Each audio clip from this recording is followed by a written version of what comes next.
On a parlé de ce garçon qui prend son héritage, qui s'en va, qui va vivre la grande vie. Mais ça ne se passe pas comme prévu. Il perd tout, presque tout. Alors pour la première fois peut-être, il se pose des questions essentielles, sur la vie, sur les relations, sur les valeurs peut-être. Il revient à la source pour se donner une nouvelle chance.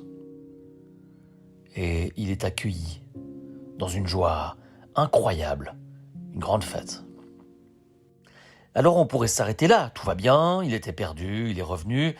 Bon, c'est la joie, tout est bien qui finit bien.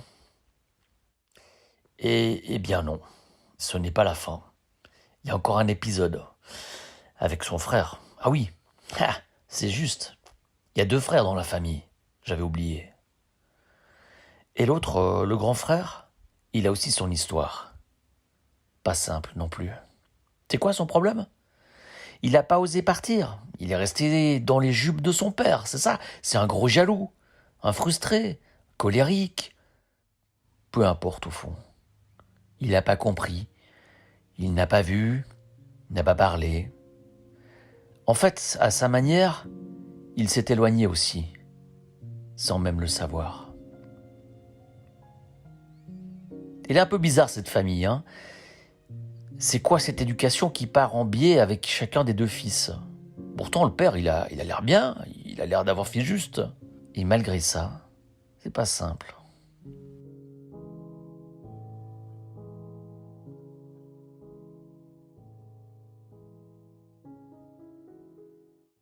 Alors, qu'est-ce qu'on fait de ce texte ?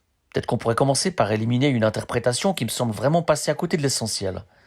Sa petite morale à 2 balles, vous savez, celle qui veut faire de nous des enfants dociles, adaptés, soumis, reconnaissants. Ça, c'est un peu simpliste quand même.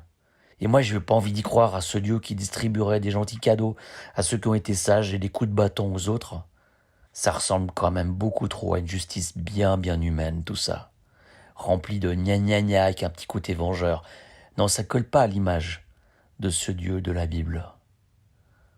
J'aurais plutôt tendance à penser que ce texte met tout le monde au même niveau. Vous savez, les dociles, les rebelles, ceux qui ont suivi le schéma familial, ceux qui ont fait tout le contraire.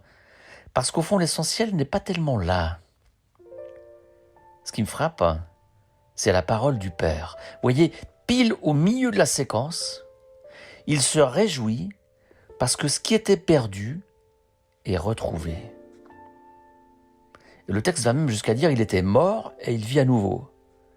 Et là, bim, je crois qu'on touche au but.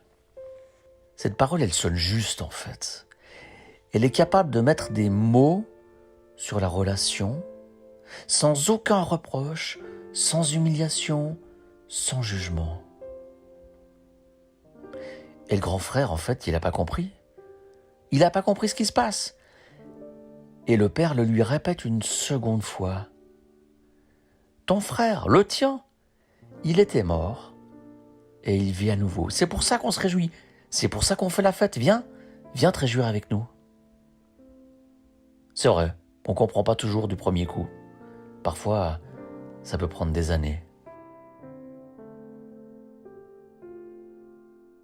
Alors moi, ce que j'ai envie de me dire, c'est que j'aimerais bien me trouver des petites paroles.